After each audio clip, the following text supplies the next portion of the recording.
கிறிஸ்துவுக்குள் பிரியமானவர்களே, காலை முதல் நாம் தேவனுடைய சமூகத்திலே களி கூறும்படியாய் தேவன் தம்முடைய பாடல்களினாலே, நம்முடைய வசனங்களினாலே, நம்முடைய வாயின் கனிகளாகிய உதட்டின் கனிகளாகிய துதிகளினாலே தேவன் மகிமைப்படும்படியாய் நாம் மகிழ்ந்து களி கூறும்படியாய் நம்முடைய விசுவாசத்தை ஒரு நாள் கூட நாம் வர்த்தித்து கொள்ளும்படியாய் கர்த்தர் இந்த நாளில் நம்மளை கூட்டி சேர்த்திருக்கிறார். திரும்ப திரும்ப காலை முதல் 3 செய்திகளிலும் எப்பொழுதுமே ஒரு ஒருமைப்பாடு இருக்கும் என்று நாம் அறிந்திருக்கிறோம். ஆக இந்த வேதம் எவ்வளவு முக்கியமானது என்பதை நாம் மறந்திருக்கிறோம். அதன் மூலமாக கர்த்தர் நம்மோடு கூட பேசிக்கொண்டே இருக்கிறார். ஆனால் அடிக்கடி நான் சொல்வது இது மிகவும் அலட்சியப்படுத்தப்பட்ட புத்தகம் இதுதான் உலகத்தில், இந்த வேதம் தான். ஆகினாலே இந்த அலட்சியத்தில் இருந்து நம்ம மீட்டு கொண்டு இந்த வேதத்திலே நாம் அதிகமாக நம்முடைய கவனங்களை தெளித்து தியானிக்க முடியாத நேரங்களை கர்த்தர் நமக்கு கொடுக்கிறார். அந்த ஆசீர்வாதங்களை கர்த்தர் நமக்கு கொடுக்கிறார். இந்த நாளில் கூட பழைய ஒரு செய்தி தான் இது. இருந்தாலும் இது இங்கே இருக்கிற பலருக்கு அது புதிதாக இருப்பதற்காக சகரியாவின் புஸ்தகம் 3ஆம் அதிகாரம், சகரியா 3 1094ஆம் பக்கம்.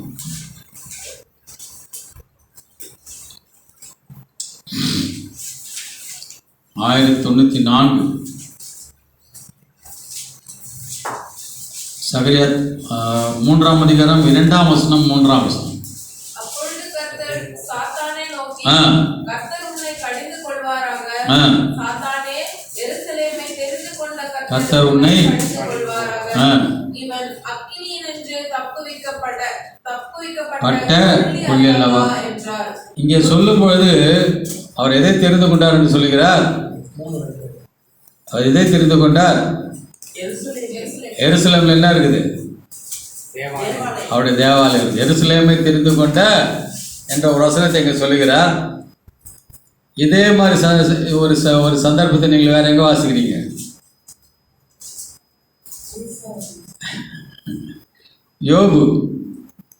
யோபுவின் புத்தகத்தில் என்ன பண்ணுவாங்க? தேவபுத்திரர் இருக்கும்போது சாத்தான் அங்கே போய் அங்கே பேசுவோம். அதே மாதிரி இங்கே சாத்தானை நோக்கி கர்த்தர் உன்னை கடிந்து கொள்ள சொல்லிட்டு, இவன் அக்கினியின்று தப்பிக்கப்பட்ட கொள்ளி அல்லவா என்றார். 3 யோசுவாவோ அழுக்கு வஸ்திரம் தரித்தவனாய் தூதனுக்கு முன்பாக நின்றிருந்தான். சரி, இப்போ எத்தனை யோசுவாங்க இருக்காங்க பைபிளில்? நிறைய பேர். இப்போ எப்படி யாராவது ஒருத்தர் வந்துட்டு கோபால்னா நிறைய கோபால் இருப்பாங்க. அந்த மாதிரி இப்போ யோசுவா எத்தனை கோபால்? இந்த யோசுவா ஒன்று. இன்னொரு யோசுவா உங்களுக்கு யார் தெரியும்? பிரதான ஆசாரியனாகிய யோசுவா. அதுதான் இவர் தான். இன்னொரு யோசுவா இப்போதான் படித்தேன்ல, அதுதான் நம்முடைய இந்த ஒன்னஸ்ன்னு சொல்கிறது. இப்போ அந்த யோசுவா இல்லையா, அவன் யாரு குமாரன்? நூனின் குமாரன். அவன் என்ன கோத்திரம்? எப்ராமைட். அவன் வேற. இவன் நீங்கள் ஐயா சொன்ன மாதிரி யோசுவாவினில் அழுக்கு வஸ்திரம் தந்தனாய் தேவனுக்கு என்று பார்க்கிறோம் இல்லைங்களா? அப்போது நீங்கள் சொன்ன மாதிரி இவர் யார் என்று பார்க்கும்பொழுது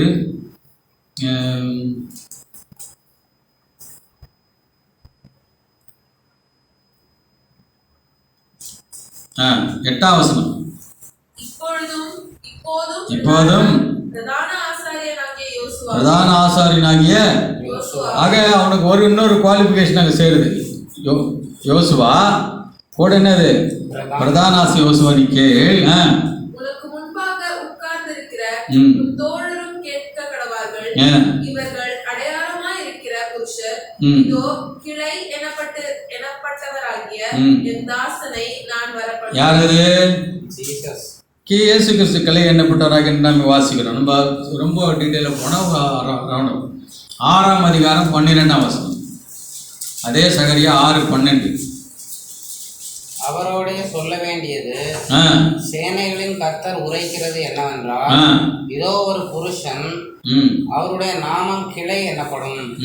அவர் தம்முடைய ஸ்தானத்திலிருந்து முளைத்தெழும்பி கர்த்தருடைய ஆலயத்தை கட்டுவார். இங்கே இயேசு கிறிஸ்துவை பற்றி சொல்லப்படுகிறது இல்லைங்களா? அது என்ன சொல்றாரு? ஸ்தானத்திலிருந்து முளைத்தெழும்பி கர்த்தருடைய அங்கே ஆலயம் எங்க இருக்குதுன்னு பார்த்தோம். எருசலேம்ல பார்த்தோம். இங்கே கர்த்தருடைய ஆலயம் என்று பார்த்தோம். இப்போ நீங்கள் 10ஆம் வசனம் படிங்க. சிறையிருப்பின் மனுஷராகிய எல்தாயும் தொபியாவும் எதாயாவும் பாபிலோனிலிருந்து வந்திருக்கும் அந்நாளிலே நீ போய் செப்பனியாவின் குமாரனாகிய யோசியாவின் வீட்டுக்குள் பிரவேசி. யோசியா இப்ப இவ்வளவு நாள் படிச்சது யாரை பத்தி படிச்சீங்க? யோசுவா. இவன் பேர் என்ன? யோசியாவின் வீட்டுக்குள் பிரவேசித்து அங்கே அவர்கள் கையிலே வெள்ளியையும் பொன்னையும் வாங்கி கிரீடங்களையும் செய்வித்து. இவங்க எல்லாம் எங்க இருந்து வந்திருக்காங்களா? இப்பெல்லாம் பாபிலோன்ல இருந்து வந்திருக்கும் போது இவன் வெள்ளி பொண்ணெல்லாம் எடுத்தாந்துருக்கான். சரிங்களா? அங்கே அவர்கள் கையிலே வெள்ளியையும் பொன்னையும் வாங்கி கிரீடங்களை செய்வித்து. இப்ப படிங்க. யோத்சதாக்கின் குமாரனாகிய யோசுவா என்னும் பிரதான ஆசாரியனுடைய சிரத்திலே வைத்து. இப்போ இங்க மூணாவது இன்னொரு அடிஷனல் குவாலிபிகேஷன். அவங்க அப்பா பேர் என்ன? யோத்சதா. இதுதான் வேதத்தினுடைய மகிமை. எங்கேயுமே என்ன பண்ண முடியாது, ஒரு குறையும் இருக்காது. முதல்ல யோசுவா என்று பார்த்தோம், அவன் பிரதான ஆசாரியன் என்று பார்க்கிறோம்.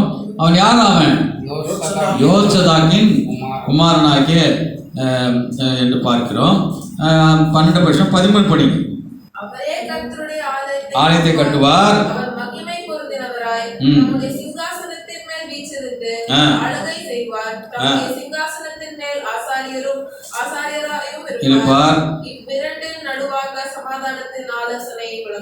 ஆக இவைகளெல்லாம் நாம் படிச்ச பிறகு சரி 14 படிச்சிடுங்க. கிரீடங்கள் எங்க இருக்குது? கிரீடங்கள் இருக்குது? இல்ல செஞ்சின கிரீடங்கள் பொன்னையும் வாங்கி கிரீடங்களை 11ஆம் அதிகாரம் 11ஆம் வசனம் படிங்க. அங்கே அவர்கள் கையிலே வெள்ளியையும் பொன்னையும் வாங்கி கிரீடத்தை செய்து இல்லைங்க. என்ன இருக்குது? கிரீடங்களை. ஒன்று யோசுவாவுக்காக, மற்ற 4 யாருக்காக? மேலே இருக்கிற 4 பேர். மேலே எலேம் இருக்கா? மேலே தொபியா இருக்கா? மெரிய எதாயா இருக்கா? மேலே ஏன் இருக்க? எல்லாருக்குமான அந்த கிரீடங்களை அதோட சிரசிலே வைக்கிறான். பிரதானாசோட சிரசில் 4 கிரீடங்களை ஆலயத்தில் வைக்கிறான். ஆக இதை படிக்கும்போது இங்கே திடீரென்று ஏன் ஒரு பிரதான ஆசிரியர் இதெல்லாம் சகரியா தீர்க்கதரிசி சொன்ன எல்லா தீர்க்கதரிசனும் நிறைவேறுகிறத நான் பார்த்துருக்கிறோம். சரிங்களா? இதே ஒரு வசனத்தை நீங்கள் 23ஆம் அதிகாரத்தில் நீங்கள் பார்க்கலாம். இந்த கிளை என்பதை திடீரென்று வருகிற வார்த்தை இல்லை. எரேமியா 23 5ஆம் வசனம். எரேமியா 23:5 903 பக்கம் 903 சொல்கிறார். தாவீதிற்கு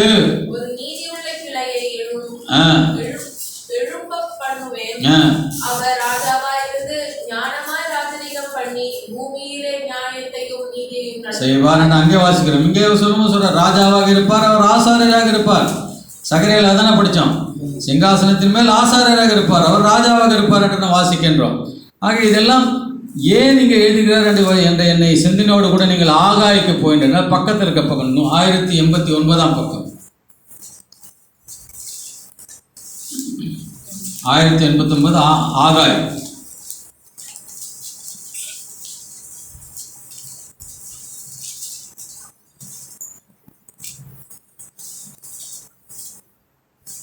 இல்லை உள்ளாராது 1ஆம் வசனம். 1ஆம் அதிகாரம் 1ஆம் வசனம்.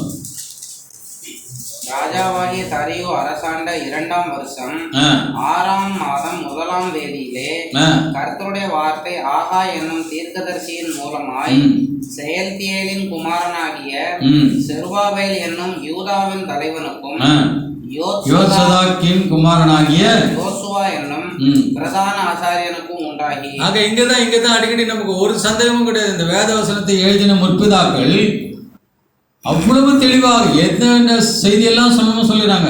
ராஜாவாகிய டேரியஸ் அவன் அரசாண்ட 2ஆம் வருஷம் 6ஆம் மாதம் 1ஆம் தேதி. இதோட உங்களுக்கு விளக்கு என்ன உனக்கு என்ன இந்த நாள் அதை எழுதுறதுக்கு மேலே தேதி போகிறதுக்கு மறந்துடும். நம்ம அவ்வளோ அழகாக எழுதியிருக்கிறார். கர்த்தருடைய வார்த்தை ஆகாய் என்னும் தீர்க்கதரிசியின் மூலமாய் செயல்தியேலின் குமாரனாகிய செருபாபேல். இவன் தான் 2வது தேவாலயத்தை கட்டுறான். அதை பற்றி தான் இன்னைக்கு பார்க்க போகிறோம். இன்னும் யூதாவின் தலைவனுக்கும் யோசதாக்கின் குமாரனாகி. இப்போ யோசதாக் இந்த குமாரனை பற்றி அங்கே பேசுகிற சகரியால் இல்லையா? அப்போ யோசதாக்கின் குமாரனாகிய பிரதான ஆசாரியனுக்குன்னு சொல்லிக்கிறோம். சொல்லிட்டு 2ஆம் வசனத்தை சொல்கிறார். அவர் இந்த ஜனங்கள் கர்த்தருடைய ஆலயத்தை கட்டுகிறதற்கு ஏற்ற காலம் இன்னும் வரவில்லை என்கிறார்கள் என்று ஆக இந்த ஆகாயம் தீர்க்கதரிசி மூலமாக நீங்க பார்க்கும்போது ஒரு ஏதோ கோயிலை கட்டணும்னு சொல்றாரு கர்த்தர். 8ஆம் வசனம் படிங்க. நீங்கள் மலையின் மேல் ஏறி போய் மரங்களை வெட்டி கொண்டு வந்து ஆலயத்தை கட்டுங்கள், அதன் பேரில் நான் பிரியமாய் இருப்பேன், அதனால் என் மகிமை விளங்கும் என்று கர்த்தர் சொல்கிறார். இப்போ இது எதுக்காக கேட்கிறாரு? கர்த்தருடைய உண்மையான நோக்கம் என்ன? அவருக்கு கோயில் கட்டணும்னு ஒரு ஆசைப்படுறாரா அப்படின்னு நீங்க அதெல்லாம் நீங்க பார்க்காம போனீங்கன்னா அவரோட உண்மையான அர்த்தம் புரியாது. இதே வாஞ்சியை யாருக்கு முதல் ஆரம்பிக்கிறாரு கோயில் கட்டணும்னு? தாவீது ஆரம்பிக்கிறார். இன்னைக்கு கோயில் கட்ட வழக்கு இன்னைக்கு என்ன பண்ணி பெரிய பெரிய கோயில் கட்டிட்டு இருக்காங்களா? 3ஆவது நாளே ஒழுகுதான். 2 சாமுவேல் 7ஆம் அதிகாரம், நமக்கெல்லாம் தெரிஞ்ச வசனங்கள் தான் எல்லாம். 2 சாமுவேல் 2-3 வசனம் படிச்சிடலாம். 2ஆம் வசனம் 392ஆம் பக்கம். 2 சாமுவேல் 7ஆம் அதிகாரம் 2ஆம் வசனம். ராஜா தீர்க்கதரிசியாகிய நாத்தானை நோக்கி கேதுரு மரங்களால் செய்யப்பட்ட வீட்டிலே நான் பண்ணும்போது தேவனுடைய பெட்டி திரைகளின் நடுவே வாசமாயிருக்கிறது. ராஜாவுக்கு தேவனுடைய பெட்டி என்றால் உடன்படிக்கை பெட்டி. அது முதலாவது உடன்படிக்கை. இது எத்தனாவது உடன்படிக்கை? இது இப்ப நான் மனுவை அனுசரிச்சு எத்தனாவது உடன்படிக்கை? புதிய உடன்படிக்கை. இது அது பழைய உடன்படிக்கையின் பெட்டி அங்க இருக்கிறது. ஐயா சொன்னாங்க அது என்கிட்ட. அதுதான் எனக்கு ரொம்ப மகிழ்ச்சியா இருக்குது. ஒவ்வொரு வாரம் நம்ம என்ன பண்றோம், இந்த உடன்படிக்கையில நம்ம பங்கு பெறோம்னு சொன்னாங்க இல்லைங்களா? அப்போ இந்த உடன்படிக்கை பெட்டி ராஜாவுக்கு ரொம்ப கவலையா இருக்கு. ஐயோ, நான் கேதுரு மரங்களால் பெரிய கட்டடத்தில் இருக்கிறேன்னு உடன்படிக்கை பெட்டி அங்கே இருக்குதுன்னு கவலைப்படுறான். சரிங்களா? அப்புறம் என்ன பண்றாரு, அவங்க கோயிலில் போயிட்டு நான் கர்த்தருக்கு நான் ஆலயம் கட்டணும்னு கேட்குறான். அப்போ கர்த்தர் 2 கேள்வி கேட்குறாரு, ஒரு பதில் சொல்றாரு. 5ஆம் வசனத்துல ஒரு கேள்வி கேட்கிறாரு. கர்த்தர் சொல்லுகிறது என்னவென்றால் 7ஆம் அதிகாரம் 5ஆம் சரி நான் வாசமாயிருக்கத்தக்க ஆலயத்தை நீ எனக்கு கட்டுவாயோ? என்ன கேட்குற, நீ எவ்வளவு பெரிய கோயில் கட்டுவ இல்லையா? எருசலேம் தேவாலயமா இருக்கட்டும், இங்க இந்தியாவில் இருக்கிற பெரிய பெரிய கோயில் ஆலயங்கள் இருக்கட்டும் இல்லைங்களா? எவ்வளவு பெருசா கட்ட முடியாது. ஒரு தமிழ்நாடு முழுசுக்கும் சேர்ந்து ஒரு கோயில் கட்டினாலும் கர்த்தருக்கு போதுமா? அது அவர் கேட்கிறாரு, நான் உலகத்தை ஆண்டை ஐயா சொன்ன மாதிரி அவ்வளோத்தையும் சிருஷ்டித்தவன் நான்டா, நான் எனக்கு நீ எவ்வளோ பெரிய ஆலயத்தை கட்டிடுவேன் நீ? முதலாவது கேள்வி கேட்குறாரு. அப்போ உன்னால் எனக்கு என்ன பண்ண முடியாது? உன்னால் கோயில் கட்ட முடியாது. 1. 2வது கேட்குறாரு 7ஆம் வசனம் அப்படி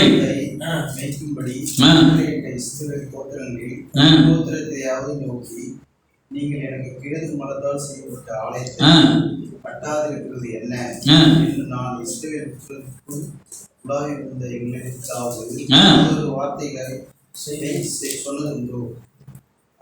எங்கன்னா நான் உன்னை என்னைக்காவது ஏன்டா எனக்கு கோயில் கட்டல சொல்றாரு. அங்கே தான் சுற்றி நிற்கிறாரு. நான் சுற்றி தான் இருக்கிறேன். எனக்கு கோயில் கட்ட எனக்கு என்ன கேட்டேன்னா, சரி அப்படிதான் நான் கேட்டேன், எனக்கு எவ்வளோ பெரிய கோயில் கட்டிடுவேன்? அப்போ நான் என்ன விரும்புகிறேன்? 6ஆம் வசனம்.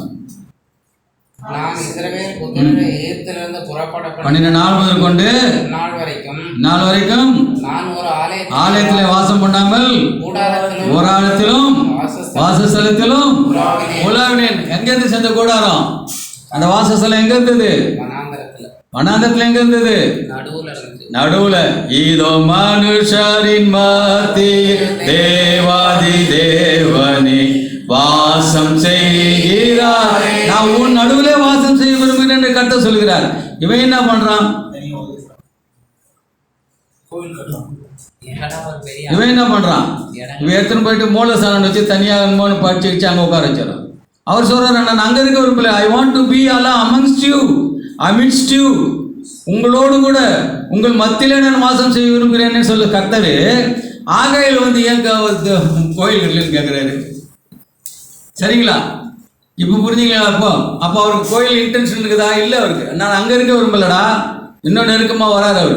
உங்கள் மத்தியிலே நான் வாசம் செய்ய விரும்புகிறேன்னு சொல்கிறேன்னு நான் இப்போ சொல்லி எனக்கே நான் யார், எனக்கு எவ்வளோ பெரிய கோயில் நீ கட்டுவேன்? நான் எவங்கிட்ட நான் கேட்டுருக்கேன்னா உன் கூட தானே நான் பரதேச சஞ்சயத்தேன்னு சொன்ன தேவன் இங்கே சொல்கிறாரு. என்ன கேட்குறாரு? 8ஆம் வசனம் ஆகாய் 1990 பக்கம். நீங்கள் மலையின் மேல் ஏறி போய் மரங்களை வெட்டி கொண்டு வந்து ஆலயத்தை கட்டுங்கள். என் பேரில் நான் பிரியமாய் இங்க சொல்றாரு, என் மகிமை விளங்கும் நான் படிமா ஜிபு படி. நீங்கள் மலையின் மேல் ஏறி போய் 1ஆம் அதிகாரம் 8ஆம் வசனம்.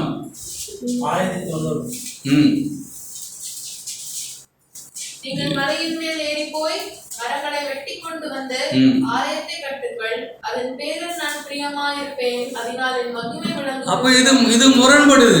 அங்க சொல்றாரு, எனக்கு கோயில் வேணாடா, எவ்வளவு பெரிய கோயிலை நீ கட்டுவ, நான் உன்னை கேட்டேன்னா நான் உன் மத்தியில வாச சொல்ற தேவன், நீங்க கோயிலை கட்டுன்னு சொல்றாரு. 12ஆம் வசனம். அப்பொழுது செயல்தியேலின் குமாரனாகிய செருபாபேலும் யோசதாத்தின் குமாரனாகிய யோசுவாவும் பிரதான ஆசாரியனும் ஜனத்தில் மீதியான அனைவரும் தங்கள் தேவனாகிய கர்த்தருடைய சத்தத்துக்கும் தங்கள் தேவனாகிய கர்த்தர் அனுப்பின ஆகார் என்னும் தீர்க்கதரிசியினுடைய வார்த்தைகளுக்கும் செவி கொடுத்தார்கள். ஜனங்கள் கர்த்தருக்கு முன்பாக பயந்திருந்த கோயிலை கட்டி முடிக்கிறாங்க. அது அப்புறம் பார்ப்போம். இப்போ முதலாவது கட்டின கோயில் தாவீது ராஜா சொன்ன மாதிரி கர்த்தர் என்ன பண்றாரு, அவருக்கு விருப்பம் இல்லாமல் இருந்தாலும் கூட சரின்னு சொல்லிட்டு அவனுக்கு அனுமதி கொடுக்குறாரு. அந்த கட்டின கோயில் என்னாச்சு? என்னாச்சு அந்த கோயில்? 2 ராஜாக்கள் 25ஆம் அதிகாரம் 9ஆம் வசனம். 2 ராஜாக்கள்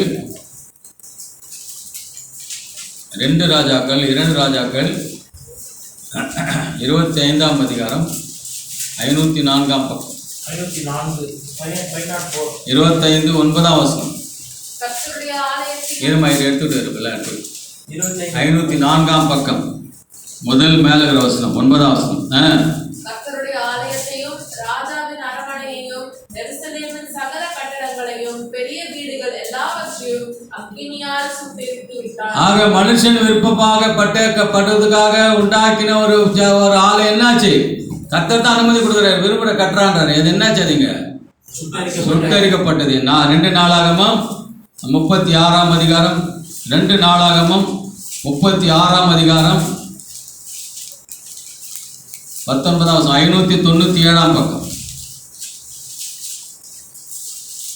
98ஆம் பக்கம் 588ஆம் பக்கம் 588 2 நாளாகமம் 36ஆம் அதிகாரம் 19ஆம் வசனம். இதுல இன்னும் கொஞ்சம் ஆட் பண்ணுவார். தேவனுடைய ஆலயத்தை தீ கொளுத்தி எருசலேமின் அலங்கத்தை கட்டினது யாரு? நெகேமியாவும் எஸ்ராவும் போய் கட்டுறான். அந்த அலங்கத்தை இடித்து அதன் மாளிகை எல்லாம் அக்கினியால் சுட்டரித்து திவ்யமான பனிமுட்டுகள் எல்லாம் அழித்தார்கள், கொண்டு போனார்கள். அதை கொண்டு போன அந்த பனிமுட்டை வச்சு என்ன பண்ணான்?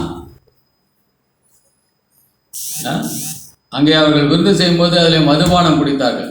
மேனே தக்கல் ஒப்பாசி. ஆகினால கர்த்தர் சொல்லிட்டு எல்லாத்தையும் வேடிக்கை பார்த்துட்டு இருக்காரு. உடன்படிக்கை பெட்டி குறித்து தாவீது ராஜா கவலைப்படுறான். அந்த உடன்படிக்கை பெட்டி பற்றி என்ன நினைச்சாங்க மக்கள்? எரேமியா 3:16 எடுத்து. எரேமியா 3:16.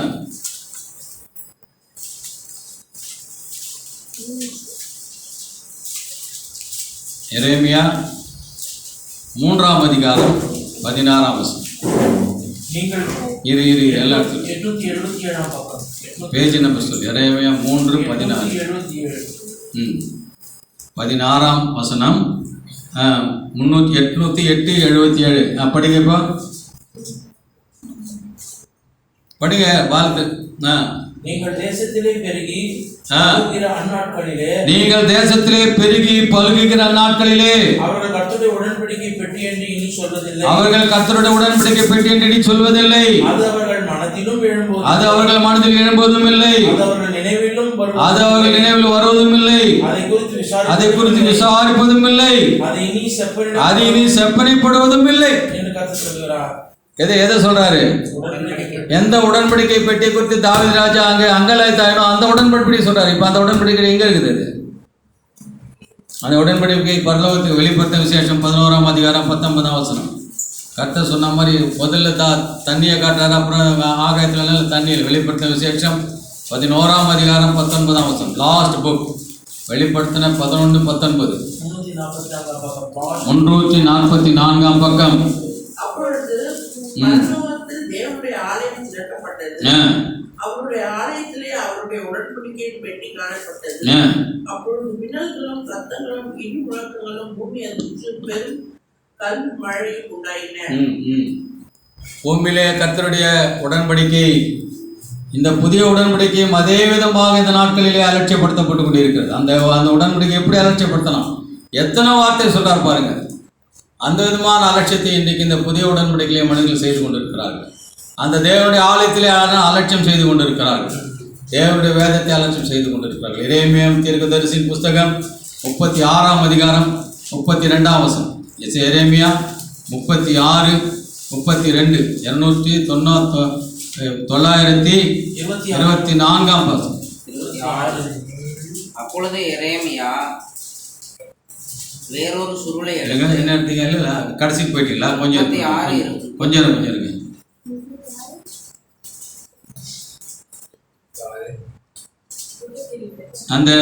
அந்த வேத புஸ்தகத்தை வந்துட்டு இவங்க அது மறந்து போயிருப்பாங்க. அதை அவங்க புதுசாக வந்து அதை எடுத்து கண்டுபிடிப்பாங்க. அதை சுட்டெழுத்து 27ஆம் வசனமா? 27. நீ திரும்ப வேறொரு சொல்ல எடுத்து இல்லை கண்டுபிடிப்பாங்க பாருங்க மேலே.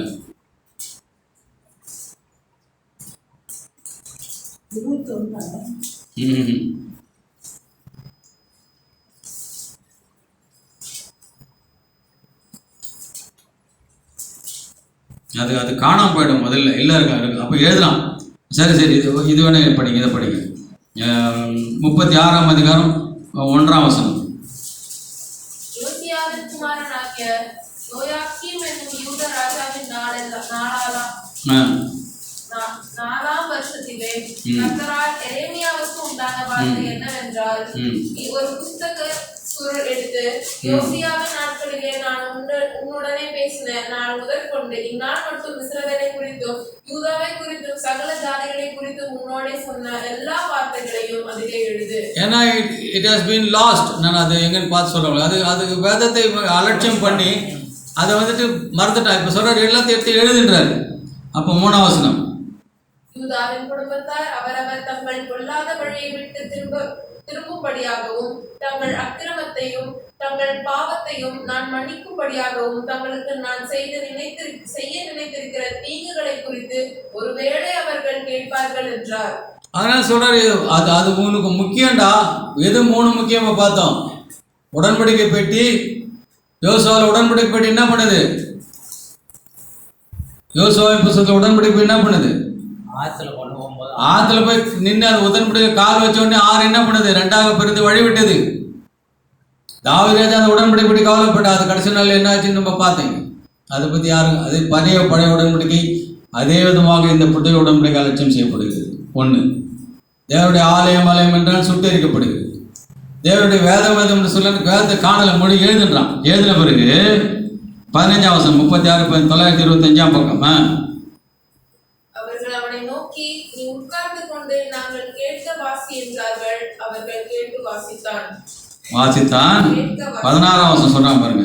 அப்பொழுது அவர்கள் எல்லா வார்த்தைகளையும் கேட்கையில் பயமுற்றவர்களாய் ஒருவரை ஒருவர் பார்த்து பார்க்கை நோக்கி, இந்த எல்லா வார்த்தைகளையும் ராஜாவுக்கு நிச்சயமாக அறிவிப்போம் என்றார்கள். சும்மா பயப்படுற மாதிரி காமிக்கிறான். ஐயோ குளிர் எழுதிருக்குதா? அதுல குளிர் இருக்குதா? பயமில்ல. அப்ப என்ன பண்ண, நம்ம இதெல்லாம் ராஜா கிட்ட போய் காமிக்கலாம் அப்படின்னு சொல்றான். கேட்டு கிண்டலா கேட்கறான். இது எப்படி எழுதுனேன்னு கேட்கறான். இவன் எரேமியா என்ன பண்ணான்? பதில கிண்டலா சொல்றான். எப்படி எழுதுனேன்னு கேட்கறான். 18ஆம் வசனம் பாருங்க. அதற்கு பாருக்கு அவர் தமது வாயினால் இல்ல 17 படி. அவன் வாய் சொல்ல, இந்த வார்த்தைகள் எல்லாம் எவ்விதமாக எழுதினாய்? எப்படி எழுதுவான்? பேனா வச்சுட்டு எழுதுவான்ல கேட்கிறாரு. அப்போ இவர் சொன்னாரு பாருக்கு,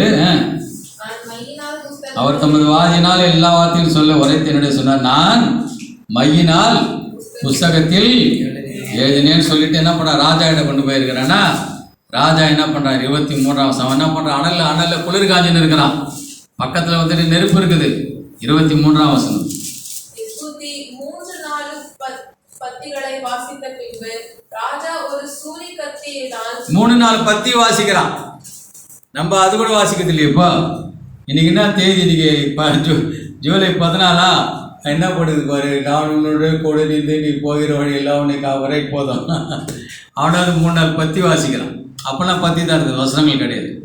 என்ன பண்ணுறான், அதை கையில் கூட தொல்லியா தொட என்ன பண்ணுறான், சூரியகத்தில் எடுத்து நெருப்பில் போடுறான். கடைசி வசனம் 32ஆம் வசனம் இப்போ வாசிக்கணும். அப்பொழுது எரேமியா வேறொரு சொல்லை எடுத்து அதை நேரியாவின் குமாரனாகிய பாரூக்கு என்னும் சம்பிரதாயத்தில் கொடுத்தான். அவன் யூதாவின் ராஜாவை யோயாக்கீம் அக்கினியினால் சுட்டெரித்த புஸ்தகத்தின் வார்த்தைகள் எல்லாம் அதிலே எரேமியாவின் வாய் சொல்ல எழுதினான். இன்னும் அவைகளுக்கு அநேகம் வார்த்தைகளும் அவைகளோடு வாசிக்க சேர்க்கப்பட்டது. இப்போ அந்த புஸ்தகம் எங்க இருக்குது? இப்போ இதுதான்டா அது, இதுதான் அது. எரேமியா முதல்ல எழுதுனதை விட கூட 2-3 வருஷம் நிறைய வருஷம் எழுதி கொடுத்துருல. அது எது? இது இதுதான் பைபிள். இல்லை, இப்போ நீ புறத்து வச்சுன்னுக்கிற அதே வசனம் தான் அது. சரியா? அவன் இன்னும் சில காரியங்கள் என்ன பண்ணுறான், கூட்டி செய்து இன்று வரைக்கும் தேவனுடைய வேதத்தை நீ எவ்வளோ அலட்சியப்படுத்தினாலும் சரி, அவரை பாதுகாத்து கொண்டே வருகிறார். இந்த உடன்படிக்கை இன்னைக்கு எவ்வளோ அலட்சியப்படுத்தினாலும் சரி, எப்போ எடுக்கணும்னு சொல்லி ஆஸ் ஆஃபன், நம்மளே சரியில்லை, வாரத்துக்கு ஒரு வேளை தப்பு இல்லை. அவர் சொல்ற as often as you can. நேற்று தினத்தை நான் தைரியமாக கர்த்தருக்காக பரிசுத்தமாக நான் ஆசரித்து விட என்றால் அதில் பங்கு பெறலாம் நீ. சரிங்களா? அந்த வார்த்தை ஆஸ் ஆஃபன் நீங்கள் எவ்வளோ டிரான்ஸ்லேஷன் எடுத்து பாருங்க. As often as you can என்னென்றால் அது அலட்சியப்படுத்தப்பட்டது, வேறு ஒரு விதமாக மாற்றப்பட்டு. அதே விதமாக தேவனுடைய ஆலயத்தை குறித்து இவர் சொல்றாரு, எல்லாம் கட்டுன்னு சொல்ற. எதுக்காக அவர் தேவந்த கட்ட சொன்னாரு? தேவனுடைய இப்போ பிரியம் அதுவல்லவே, நான் உண்மத்திலே தானே வாழ வேண்டும். ஏன் கட்ட சொன்னாரு? யோவான் 2ஆம் அதிகாரம். Yes, we have enough time. யோவான் 2ஆம் அதிகாரம் 18ஆம் வசனம். யோவான் 2 126 இருமா இல்லை 126ஆம் பக்கம் 126ஆம் பக்கம் 18ஆம் வசனம்.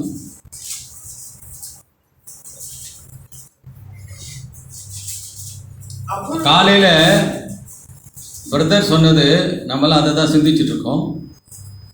தேவன் சொன்னதுக்கும் சாத்தான் சொல்றதுக்கும் நம்முடைய சிந்தனைகள், உலகத்தின் மக்கள் சிந்திக்கிறதுக்கும் தேவனுடைய பிள்ளைகள் சிந்திக்கிறதுக்கும் மேலே வித்தியாசம். தேவன் என்ன சொன்னாரு? இந்த பழத்தை சாப்பிட்ற நாளிலே நீ சாகவே சாவாய். அந்த வார்த்தையில் இருக்கிற தப்பு அதுதான். அவர் சாப்பிட்ற நாளிலே அதை பிடிச்சி நான் சாத்தான். அவன் என்ன சொன்னான்? எப்போ சாக மாட்டேன், அந்த நாளிலே நீ சாக மாட்டேன். அவன் அதை பிடிச்சிட்டான். ஆனால் சாவான். ஆனால் அவர் என்ன சொன்னார்? நீ டே அந்த நான் சாப்பிட்டா நீ செத்து போன்னு தான் சொல்லணும்.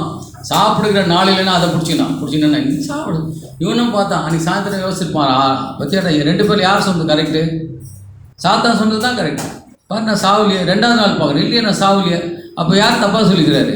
கடவுள் தான். இப்படி தான் மாற்றுவான் சாத்தானுடைய சாமர்த்தியம். இங்கே அதே மாதிரி தான் பாருங்கள். 10 ரூபாய் இப்போ எடுத்திங்கன்னா 126ஆம் பக்கம் 2ஆம் அதிகாரம் 19ஆம் வசனம். அவர்களுக்கு பிரத்யுத்தரமாக இந்த ஆலயத்தை இடித்து போடுங்கள், 3 நாளைக்குள்ளே எழுப்புவேன் என்றார். எது இயேசுவா சொல்றார் இல்லையா? அப்போ யூதர்கள் சாத்தான் சொல்றான். சொல்லுங்க, படிங்க 2வது. வேற யாரா படிச்சு ஜிப நீ கவனிக்கலன்னு அர்த்தம். முதல் வசனம் எங்க கவனிச்சுருக்கிறீங்க? 19-20 படி. அப்பொழுது யூதர்கள் எந்த ஆலயத்தை கட்ட? சாலமோன் தான் எரிச்சு போட்டாச்சு. இது எந்த ஆலயத்தை சொல்றான்? ஜெருபாபேல் கட்டின ஆலயம். எனக்கு 75, உங்க எல்லாரோட வயசானவன் நான். சாலமோன் கட்டின ஆலயம் தான் எரிச்சு காமிச்சாச்சு உங்களுக்கு. அதான் இப்போ எது யார் கட்டின ஆலயம்? அது ஜெருபாபேல் கட்டின ஆலயம். எத்தனை வருஷம் கட்டிருக்காத? 46 வருஷம் கட்டின. டீட்டெயில் இங்கே சொல்றான் அவன். 46 வருஷம் கட்டின ஆலயத்தை நீ எப்படி 3 நாள் இருப்ப? 26ஆம் வசனம். அவரோ நம்முடைய சரீரமாகிய ஆலயத்தை குறித்து பேசினார். This is the difference. இதை நீங்கள் எப்படி வேணால் என்ன பண்ண உங்களால் மாற்ற முடியும் என்பதுக்கான ஒரு அடையாளம். அதனால தான் என்ன பண்ணுறேன்னா மத்தேயு 27 மத்தேயு 27ஆம் அதிகாரம், மத்தேயின் புஸ்தகம் 27ஆம் அதிகாரம் இப்போ 40 புதிய ஏற்பாடு 27ஆம் அதிகாரம் 40ஆம் வசனம் 45ஆம் பக்கம். தேவாலயத்தை இரு எல்லா இடத்துலும் 40 புதிய ஏற்பாடு 45ஆம் வசனம் 27 40 படிமா. தேவாலயத்தை இடித்து 3 நாளைக்குள்ளே கட்டுகிறவனே தேவனுடைய குமாரனானால் சிலுவையிலிருந்து இறங்கி வா என்று அவரை பார்த்தீங்களா? இப்போ புரியுது ஏன் ஒரு கடவுள் என்ன பண்ணாரு, ஏன் அந்த ஆலயத்தை ஜெருபாபேலை கட்ட சொன்னார். புரியுதுங்களா? அது இல்லைன்னா இந்த ஒரு பிரச்சனை இல்லை. ஆனால் இதோட பெரிய ஒரு பிரச்சனை இருக்குது. மத்தேயு 26ஆம் அதிகாரம் 61ஆம் வசனம். மத்தேயு அதே முன்பக்கம் 43ஆம் பக்கம். இப்போ மத்தேயு 26 61ஆம் வசனம். தேவனுடைய ஆலயத்தை இடித்து போடவும் 3 நாளைக்குள்ளே அதை கட்டவும் என்னாலே ஆகும் என்று இவன் சொன்னான் என்றார்கள். பொய் சாட்சி. அவர் மேல தேவனை கொலை செய்வதற்கு ஒரு காரணம் தேவைப்படுது. அவனுக்கு இயேசு கிறிஸ்துவை கொலை செய்வதற்கு அந்த காரணம் என்ன இருக்கு? நாங்கள் கோயில் இல்லைன்னா அந்த காரணம் அவனுக்கு கிடைச்சிருக்காரு. அப்ப என்ன சொல்றான்? தேவனுடைய ஆலயத்தை இடித்து போடாது. தேவனை பத்தி பேசினா அவனுக்கு புரியாது, மோசையை பத்தி பேசினா புரியாது, பிதாவை பத்தி பேசினா அவனுக்கு புரியாது. அவ்வளோ வைராக்கியம் வந்தான் இந்த காலத்தில் இருக்காம. கோயிலை பற்றி சொல்லிட்டாயா, எங்க பாஸ்டர் பற்றி சொல்லிட்டாயா. இல்லை, அதுதான் சொல்ற. தேவனுடைய ஆலயத்தை இடித்து போடவும் இது சொன்னாயா உயிரோடு இருக்கக்கூடாது, கொலை பண்ணி போடுன்னு சொல்றாரு. அதே மாதிரி யோவான் 5ஆம் அதிகாரம், யோவான் 5 132ஆம் பக்கம். யோவான் 5 43 47.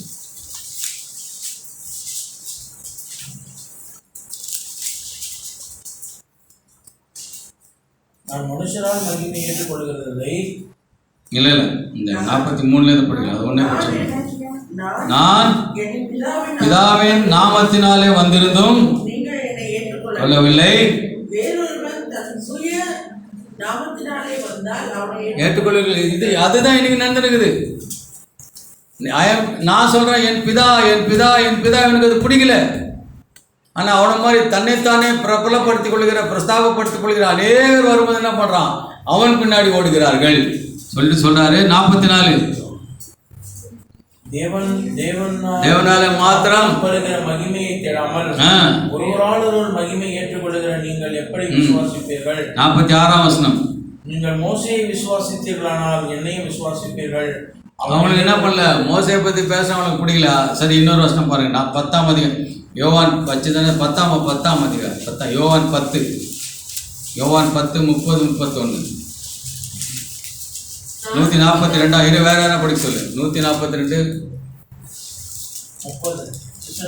142 30 31.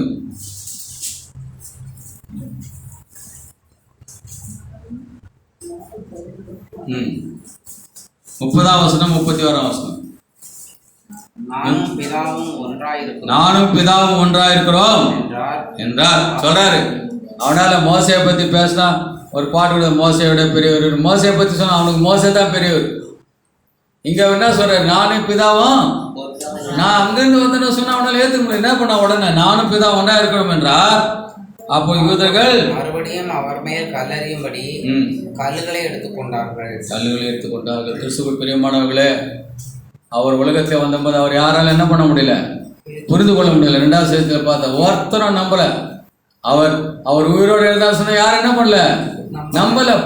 நிறைய தடவை சொல்லியிருக்காரு, நான் பாடுபடுவேன், சாகும், உயிரோடு நம்பல. ஏன்னு கேட்டா நெக்லிஜென்ஸ். இன்னைக்கு அதே தான் கோயிலுக்குள்ளேயே உட்காந்துப்பா. நான் எதான் சொல்றேன், it would be Greek and Latin for him அப்படின்னா ஒன்றுமே புரியாது. It is given and you in small flock. இதையே நாமளும் வந்துட்டு இதை அலட்சியப்படுத்திட்டோம்னா அவர் கவலைப்பட மாட்டார், வேற எவனான்னு வச்சு நடத்தின்னு போய் நிற்பார். இது நம்ம கொடுக்கப்பட்ட ஒரு பெரிய ஸ்லாக்கி.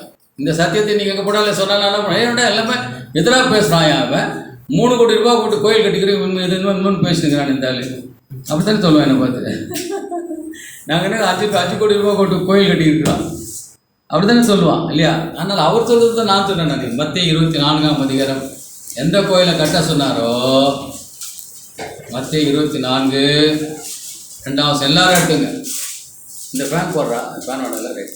மத்தேயு 24:2. என்ன உனக்குன்னா உடம்பு சரியில்லையடா? இயேசு அவர்கள் இருங்க, எல்லாரும் எடுத்துங்க. மத்தேயு 24:2 எல்லாரும் படிங்க. மத்தேயு 24:2 எல்லாரும். ஜேட் ஜாய்ஸ் எல்லாரும். இயேசு அவர்களை இயேசு அவர்களை நோக்கி, இவங்களெல்லாம் பார்க்கிறீர்களே, இவ்விடத்தில் ஒரு கல்லின் மேல் ஒரு கல் இராதபடிக்கு இடிக்கப்பட்டு போகும் என்று மெய்யாகவே உங்களுக்கு சொல்கிறேன். விசித்திரமா இல்லை இது? எதுக்கு கட்ட சொன்ன?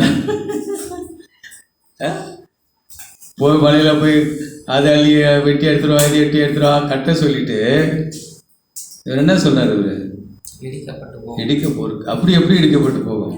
ஒரு கல்லின் மேல் ஒரு கல் இல்லாமல் இடிக்கப்பட்டு போகும். இடிக்கப்பட்டுச்சா? இடிக்கப்பட்டுச்சா இல்லையா? ஆக வேதத்திட்ட ரகசியங்களை நாம் மேலோட்டமாக பார்த்தா என்ன பண்ண முடியாது, ஒன்றுமே நம்மால் புரிந்து கொள்ள முடியாது. அப்போ நான் தான் சொல்லிட்டு இன்னைக்கு இப்போ ஐயா என்ன சொன்னார், எதுக்கு ஆதாரத்தில் ஜலம்னு வச்சுருக்கான்னா, மனிதன் இன்னைக்கு பிரபஞ்சத்தை தேடிக்கொண்டு இருக்கிறான். எந்த இடத்துல என்ன இல்லை, ஜலம் இல்லை, ஜலம் கிடையாது. அவனை தெரிந்து கொள்ளணுன்றதுக்காக தான் அந்த ஜலத்துக்கு இடத்துல எல்லாம் சொல்லுறாரு. இப்போ பரலோக ராஜ்யத்தில் கடல் இல்லாமல் போயிடுச்சு. அதே மாதிரி இவ்வளோ நேரம் நம்ம பார்த்த மாதிரி அங்கே இல்லை, அங்கே என்ன இல்லை. வெளிப்படுத்தும் சேஷம் 21, 22.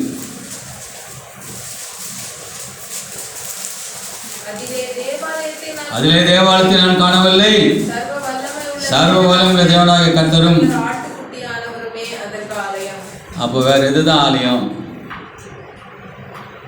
அவர் சொல்றாரு, நீயும் நானும் தான் அந்த ஆலயமாய். 1 கொரிந்தியர் 3ஆம் அதிகாரம். எவ்வளோ பெரிய ஸ்லாக்கியம் பாருங்க. 1 கொரிந்தியர் 3ஆம் அதிகாரம் 229ஆம் பக்கம். 1 கொரிந்தியர் 3ஆம் அதிகாரம் 16, 17 வசனம். இருமா எல்லாம் எடுத்துட்டோம். 229ஆம் பக்கம் 3, 16, 17 எல்லாரும் படிக்கலாம்.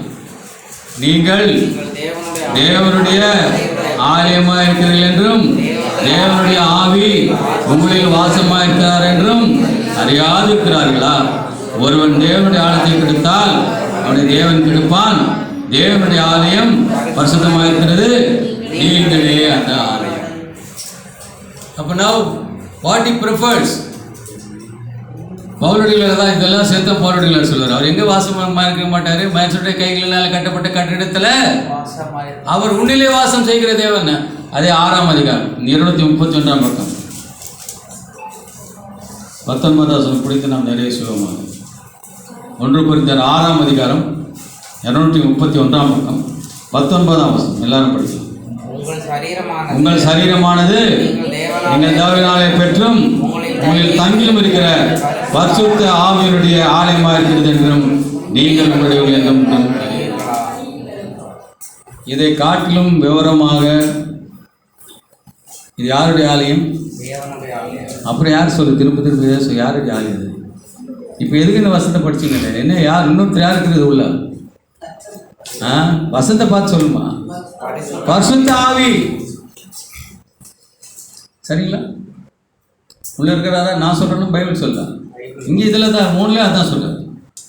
3ல தேவனுடைய ஆவி, இங்க என்ன சொல்றாரு? பரிசுத்த ஆவி. அப்போ அவர் வந்திருந்தப்போ ரிசைடிங் இன்னும் நமக்குள்ளதாக இருந்து கொண்டிருக்கிறார். அதனால இந்த சரீரத்தை அவர் நமக்கு ஆலயமாக கொடுத்துருக்கிறார். அதனால நம்ம என்ன பண்ணது? 3 காரியங்களை நம்ம பத்திரமாக பார்க்கணும். தேவன் கொடுத்திருக்கிற வேதம், இது அலட்சியம் செய்யப்படலாம், இதை பாதுகாக்க வேண்டும். புதிய உடன்படிக்கை, அது அலட்சியம் செய்யப்படலாம், அதை பாதுகாக்க வேண்டும். தேவனுடைய ஆலயங்கள் என்று சொல்லி இன்றைக்கு இருக்கிற அவைகள் எப்படி வேண்டுமானாலும் இருக்கலாம். தேவன் சொல்றார், இதுதான் என் ஆலயம், இதை நாம் பரிசுத்தமாக பாதுகாக்கணும். கர்த்தர் நமக்கு இவங்க எல்லாம் போதித்ததற்காக நன்றி சொல்லி அதன்படி வாழ கர்த்தர் நமக்கு கிருபை செய்வாராக. ஏதாவது விளம்பரங்கள் இருந்தால் சொல்லிவிட்டு நீங்கள்